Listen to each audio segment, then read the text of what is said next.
Good Yawning Star, and thank you for tuning in for week 4, episode 4. It's just amazing to actually say proudly that I've been doing this for a month now, and week by week we are getting better. I say we collectively because it's not just me. Obviously, I'm recording audio and visuals for this, but I'm sharing it with you guys. I'm also getting feedback as well.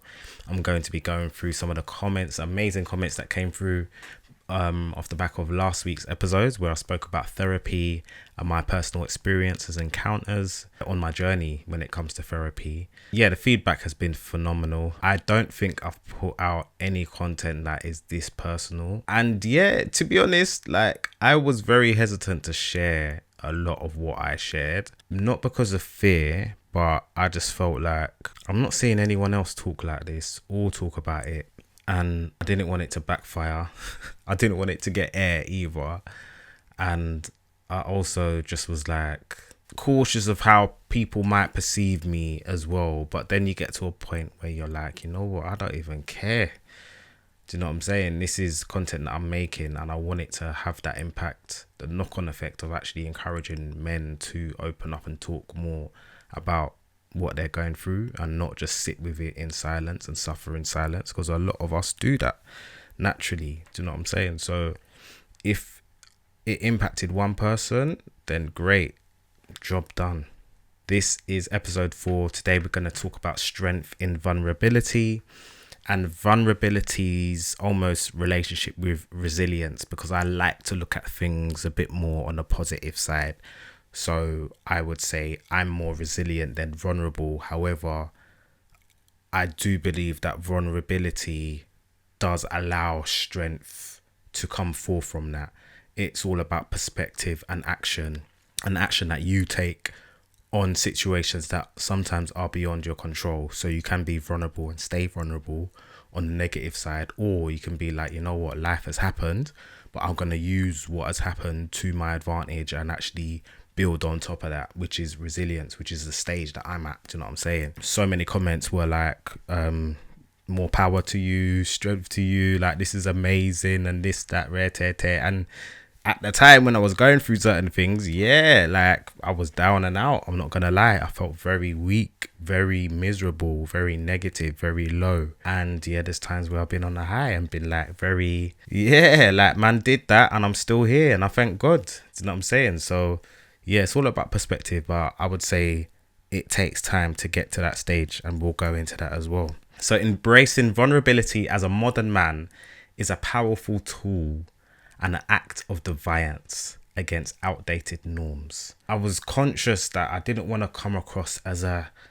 weakling to certain people. I know on the internet there's so many people who follow certain toxic masculinity voices. I'm not even going to call out certain names, and they have a massive following, and sadly a lot of men take in word by word what these guys say. So it's like, if you are anything other than that, then you're a simp. And really and truly, when you know yourself and you know the value that you bring and who you are as a person, no one can tell you nothing.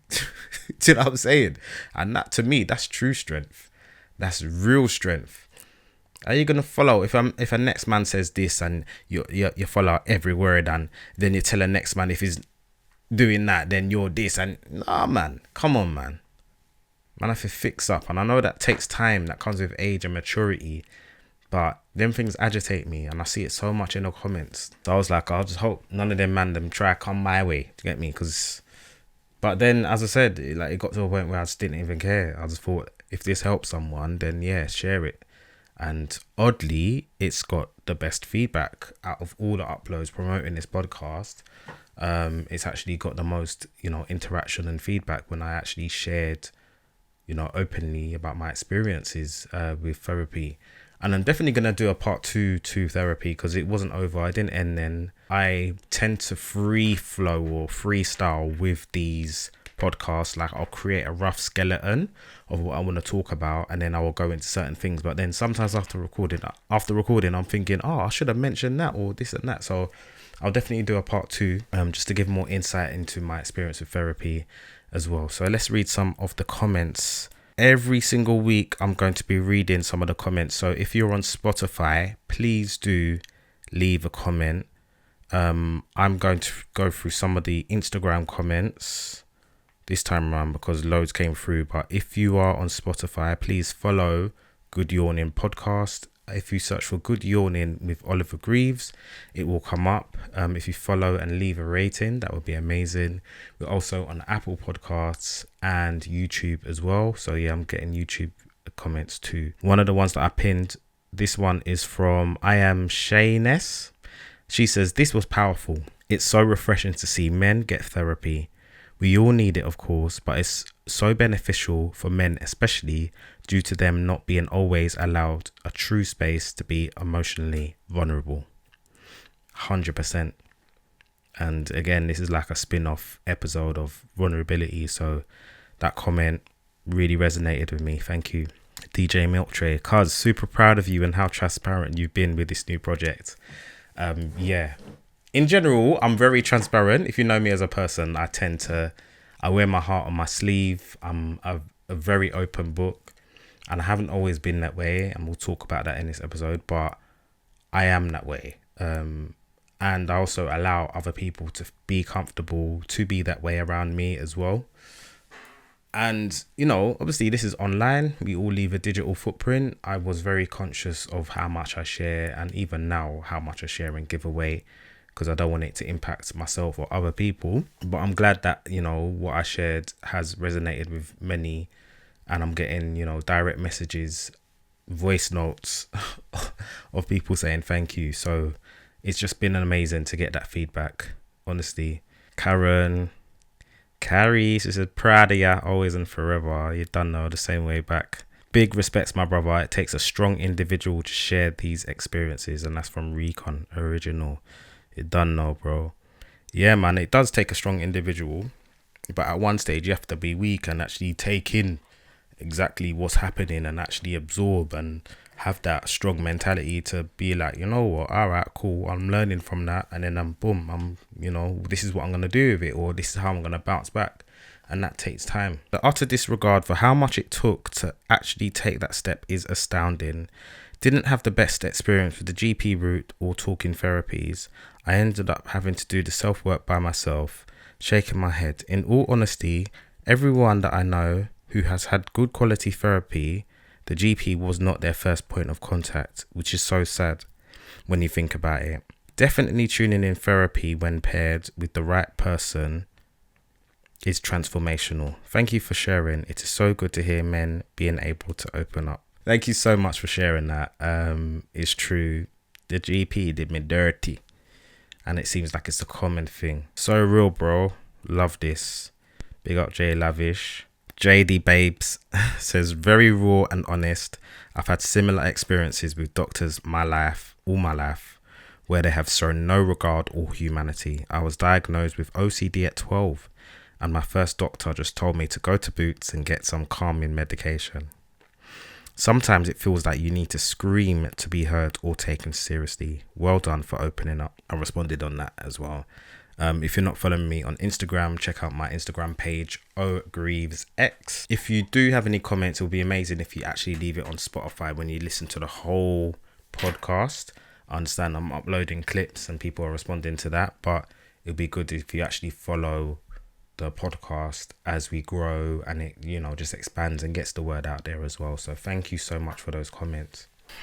Right, so let's talk about what it takes to be vulnerable. Being vulnerable can be a tool for personal growth, and if more men were open about talking about how they feel amongst each other, it would contribute to a more emotionally intelligent society. And I believe that wholeheartedly. For whatever reason, we have, I guess, been taught as kids to just man up, you know, suck it up and do your thing, yeah? And just keep things to yourself. If you show emotional, if you cry, if you get angry, you ain't keeping it together. You're not, you know, you're not emotionally intelligent. But the reality is life ain't perfect. Something will happen. And the element of vulnerability usually comes when something traumatic happens in life. And that could happen at a young age, middle age, old age. It don't matter. And it's how you bounce back from that. It could be heartbreak. It could be physical, like impairment. It could be loss, grief. All of these things can happen in life, and the knock-on effect is determined by you and how you deal with it. And that's how vulnerability comes into play. So a lot of people see vulnerability as weakness. And I guess even technically, we're going to even look at the words. It is an element of weakness if it stays there, because you just are open and exposed to things worsening. But what can twist that element of vulnerability is building strength from that, which is resilience. And that's one of my favorite words ever, so much to the point where I'm thinking of getting it tattooed on my body. Yeah, it's one of my favorite words of all time, resilience. I love it. And it's a word that I resonate with so much, because, you know, at each hurdle, each monumental point in my life where I felt those things, those human experiences of, you know, deepness, of sorrow, of heartbreak, of all of these things, yeah, I've not allowed myself to stay at that place. I've allowed myself to feel it, to understand it, to digest it, and move on. That's not to say move on and forget it completely. No. Some things I'm still walking with, do you know what I'm saying? But I'm not allowing it to drag me down. When I was younger, I used to have this vision of running a race, 100 meters, like sports day. And imagine running 100 meters, but half of that time you're looking back. Bro, you're not going to get anywhere fast or effectively if you are running this race looking back. And that's daily life. Do you know what I'm saying? You've got an opportunity to start each day as a winner and do your best. But if you are spending the majority of that day looking back, then you're just going to trip up over something, man. So yes, it happened. Understand that it happened. Own that it happened. But the next step is to move on with it. Let go even. But move on with it and use it to your advantage. I even touch the tip of the iceberg when it comes to things that I've been through. Trust me, I'm going to be using what I've been through to my advantage and building up on top of that. Even in going forward with like new relationships, like you learn what you don't want and you don't want to continue. You can navigate to what you do want and you will want to continue. You cut off what you don't accept and you accept what you do accept and what is your standard. So when it comes to relationships, you might have thought, oh, it was a waste of time, you didn't understand. But really and truly, it took that for you to get to the stage where you are now. So let's dive into the link between vulnerability and resilience. So vulnerability is the tendency to be negatively affected by something such as a disaster. Vulnerability can be inherent to a social system, or it can be acquired from past damage. So it could be generational even. Resilience now is the ability to withstand or recover from damage, or to adapt and to cope with hazards. Resilience is a set of skills and habits that can be developed. Yeah, that sounds good, innit? Yeah, and that whole saying, what doesn't kill you makes you stronger, is literally that. That's why I love resilience. So at this point in time, wherever you are, if you're listening on Apple, Spotify, YouTube, leave in the comments vulnerability or resilience, which one you lean towards personally. For me, it's resilience, as I mentioned before. I do believe that vulnerability is the precursor to resilience. So we're going to look more at vulnerability in this episode, and then we could look at resilience in another episode deeply. What are the pros and cons of being vulnerable as a modern man? We'll start off with the cons, yeah? We'll start off with the cons because, yeah? I like, you know when someone says, oh, do you want the good news or the bad news? Get the bad news out of the way first, mate. Get the bad news out of the way first. Who wants to know that? Yeah, and give me good news after so I can feel good after the conversation. So that's what I'm going to do. So the cons of being vulnerable as a modern man, yeah? Number one is risk of misjudgment or rejection. The same way that I felt like potentially I'll be rejected if I upload this content is kind of what I'm talking about, because I am breaking the stigma or stereotype of what it is to be the stereotypical man of being strong and macho and appearing like you have it all together. Do you know what I'm saying? I was thinking that would I come across a certain way if I was being open online? Do you know what I'm saying? And as strong as I am in my masculinity and as a man, as a person, I was thinking, yeah, people are probably going to think X, Y, Z, you know what I'm saying? But I know myself, I know who I am. I know who I am in God, in Christ. So I didn't really entertain that thought for too long. Yeah, another spin-off to that rejection is, what could happen, how people treat you differently off the back of that. Will they use that information against you? Because you've shared it so publicly, will they be like, oh, okay, cool, you're like that now, yeah? All right, cool, boom, boom, boom, boom.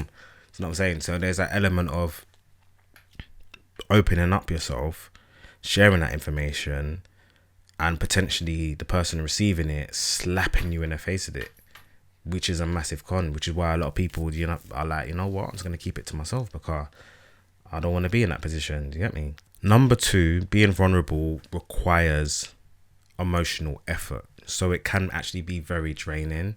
This is what happened with my therapy sessions, the one that did go well.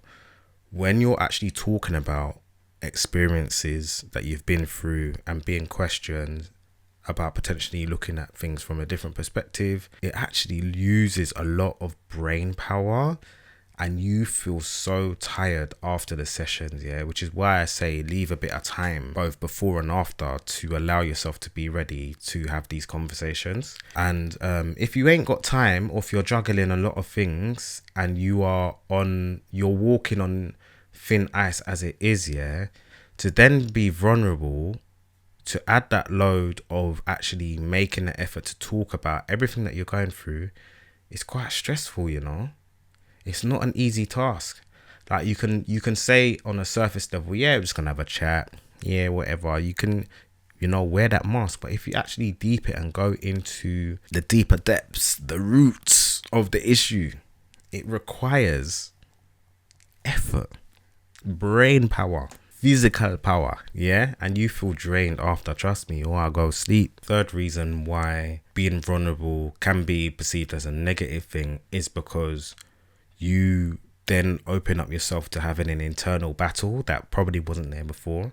So then you're thinking, all right, cool, how do people perceive me? What's my self-image like? If I share this, how are they gonna operate and move? And are they being genuine? Are they laughing? Or they crying? Are they, you know what I'm saying? Like you're welcoming all of these thoughts that weren't really there before, and that causes inner conflict when, to be honest, when you're just dealing with what you're dealing with, you know what you're dealing with, and you just move with it. You get me? You're not thinking about how is the information that you share going to be used and potentially used against you, and then you're having an internal battle as a result.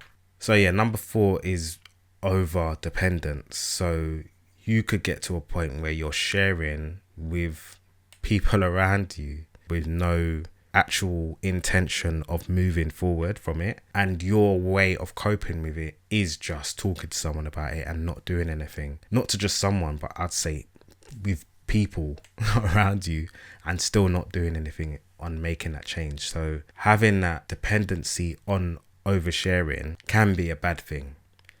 And you are being vulnerable because you're spreading yourself thin physically, mentally, emotionally, potentially financially, especially if you are having multiple therapists, or you're spending a lot of time talking, running up that phone bill. There has to be a balance with everything in life. There has to be a balance, and oversharing is not the one.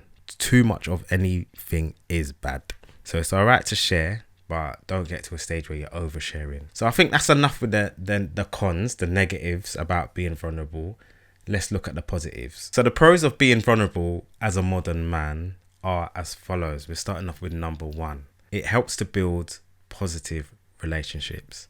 Well, knowing that you can share how you feel with your partner makes them feel honored and appreciated that you are open and willing to share with them.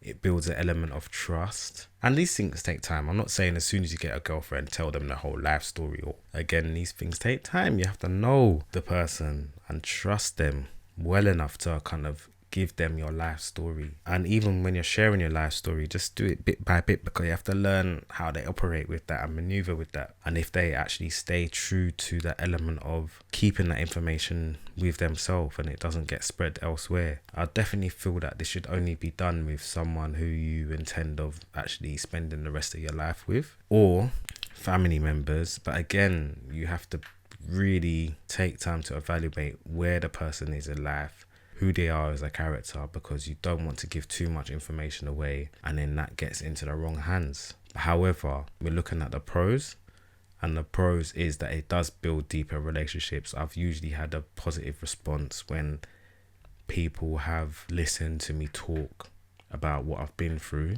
And if I share what I've been through, normally it's off the back of them sharing what they've been through, to let them know that I understand and I've been there, rather than me just spilling all my info. Number 2, the second benefit of being vulnerable as a modern man is that it builds emotional intelligence, and it's good for your mental health, because you're not thinking about carrying a load. You are actively releasing emotional burdens. You're releasing things that you've been carrying around for a long time and actually sharing it with someone else.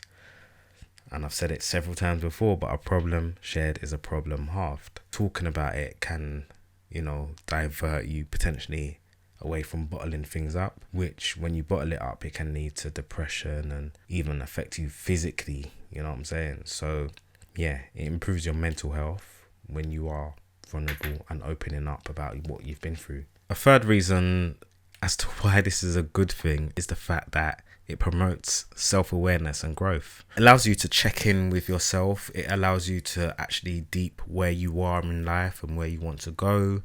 It allows you to, as I've mentioned before, really take in and feel the emotion that you're going through, either hold on to it or release it. And practicing that mindfulness, for me, unlocked a new dimension of how I view myself and how I navigate in this world. Because you could be in that one player mode. You see that when you're playing a game, yeah, and you've got the point of view, and let's say you're a character and you're walking and the camera shakes as if you're walking. If you press the R3 button and you change that view and you actually look at yourself from an external perspective, that's pretty much to me what mindfulness is.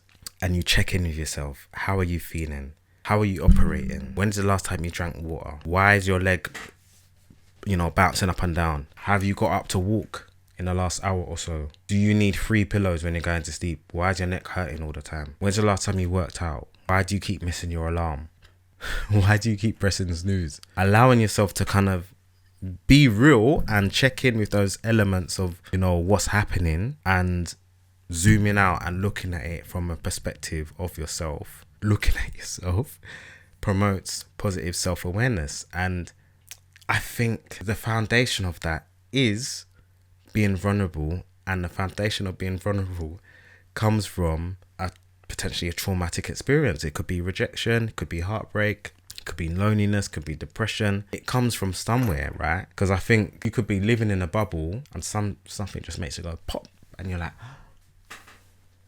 wow, okay, this is what we have to do now. And that element of vulnerability will allow you to build on top of that, be resilient, and practice that self-awareness. And self-awareness is key. It's such a rich commodity in society. I love people who are self-aware.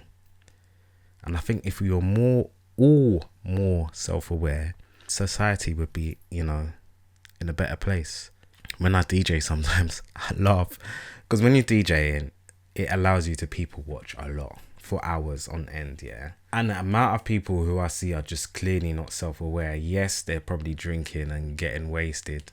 I get that. But the amount of people that I see on a day-to-day basis that clearly are not self-aware is comical. But I say that to say self-awareness is such a valuable commodity. And I think more people should practice an element of self-awareness. And I think that starts with mindfulness. And mindfulness is one of my favorite things in life. And it's definitely going to be a regular feature of this podcast as well. So if you want to know more about that, please make sure you follow Good Yawning on all platforms. And lastly, one of the pros of being vulnerable as a modern man is that it improves empathetic leadership, because you're able to lead with understanding. You're able to be relatable, trustworthy, because you have that element of self-awareness, because you have that element of leading from the ground and even from the back, rather than saying, do what I tell you to do, and then not actually having any idea of what the people them are doing, which can be very damaging to any company. So if you are understanding as a leader, it's amazing. You can get a lot of things done. I'm so blessed to have a series of understanding and empathetic managers who are trustworthy, who I could confide in, who are reliable, who are human. And yeah, all of them share that element of vulnerability, because no, they weren't perfect themselves, but they probably had a similar path to me to be where they are now.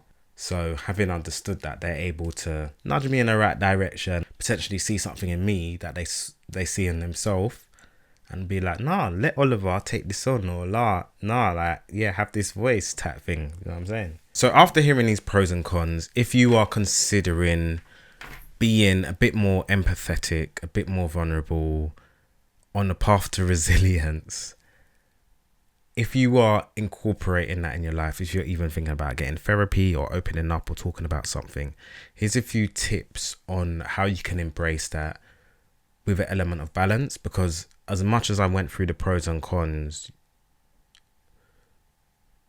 having that balance is key. So yeah, here's a few tips. Choose your audience wisely. Think very carefully about who you'd want to be vulnerable with. As I mentioned briefly before, not everyone has your best intentions at heart.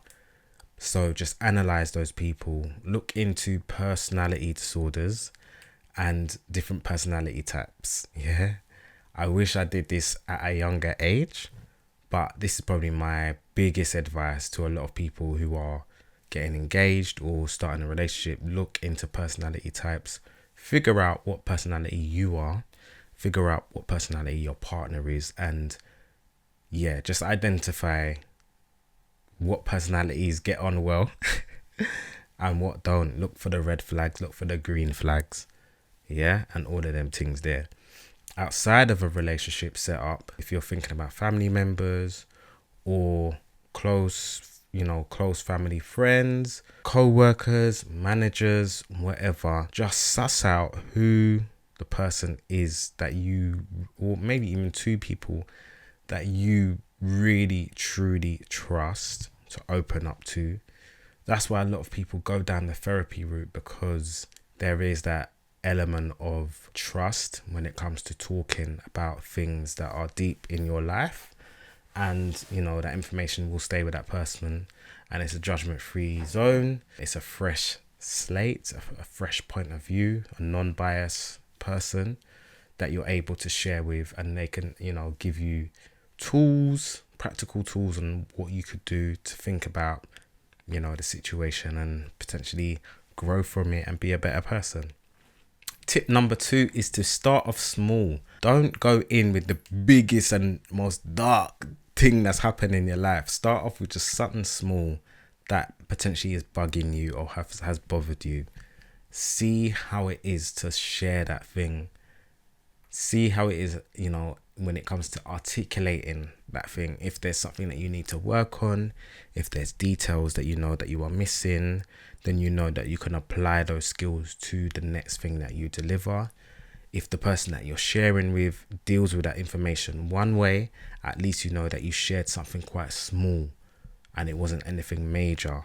And see how they operate with that one thing, and then that can determine how you move forward with that as well. So start off small. My third tip is to set boundaries. Don't overshare.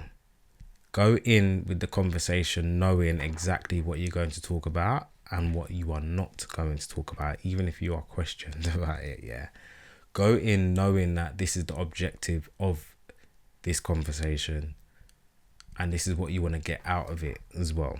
I think if you set those boundaries for yourself, you allow yourself to meet certain expectations and not be let down. I think if you go in the conversation with being open-minded, there's nothing wrong with that, that's fine. But if you go in with an expectation that, you know, things are going to be resolved 100% after this conversation, then that's a bit high.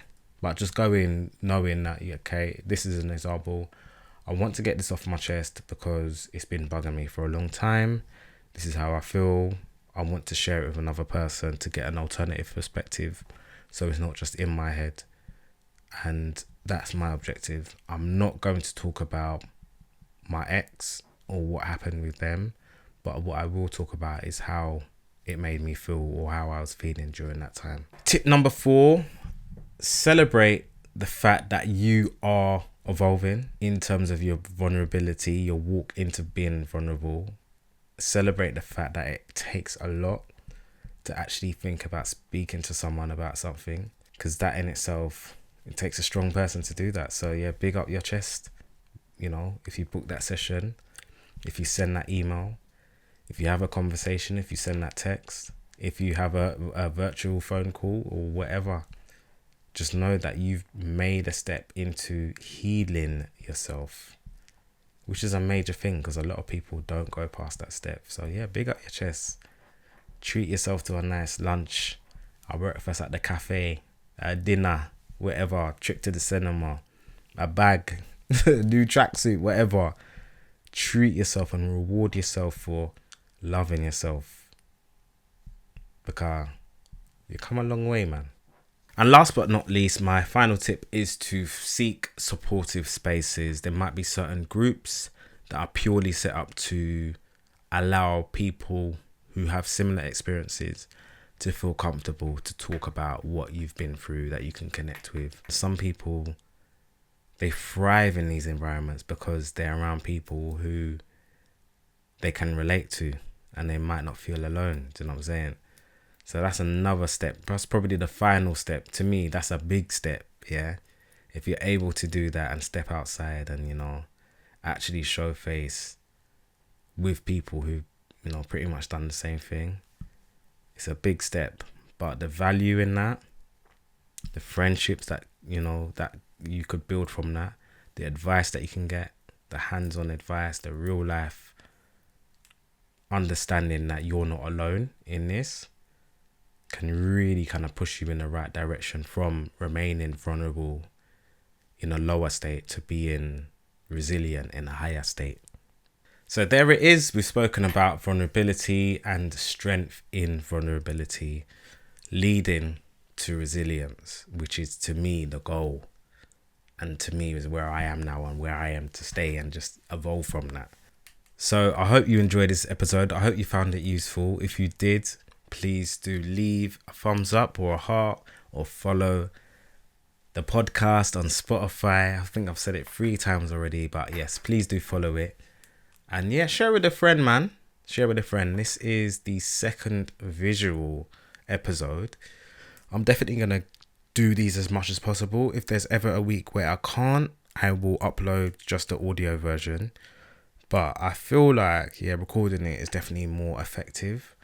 3 things that I think you should check out this week are Kendrick's new album. If you ain't heard it already, let me know what you think in the comment section below. Personally, I don't think it's his best body of work, but it is 2024 Kendrick, a version of Kendrick we all want to hear and need. I like the majority of tracks on the album. The album, it has replay value as well. It's one that you could listen to on a drive and not have to really stop and deep the lyrics. And a lot of it, I think, will get played out in the clubs and the bars as well. So big up Kendrick for that, because that's something that I've had difficulty with. I'm a Kendrick fan, but there's not a lot of places that I can play his music because it's just not suited to that room. However, this album's got a couple of those bangers that, you know, will go down well. Another thing you could check out is Wizkid's new album as well. Beautifully produced. Yeah, it felt like it was longer than it needed to. However, I feel like every track has its place and works really well. And lastly, there's a YouTuber called James Smith. If you are a creator or you're just, you're getting into content creation, there's a YouTuber called James Smith. It's such a generic name, but he has a blue background. He's a white guy with a blue background. He's got about 14.1k subscribers. Check his YouTube channel out. He's giving out some great tips on content growth, marketing. If that's a bit of you, make sure you check him out. I'm sounding a bit tired. I'm very aware that I'm sounding tired and I don't want to drain you guys out. So I'm going to sign off. Thank you so much for tuning in, and we will be back next week. I'm uploading every single Monday. So yes, look out for this podcast every Monday, hitting your screens in the video format. And if it's not a video, you're just going to get the audio version. But yeah, man, proud of this podcast, proud of the growth, the development. And thank you so much for supporting.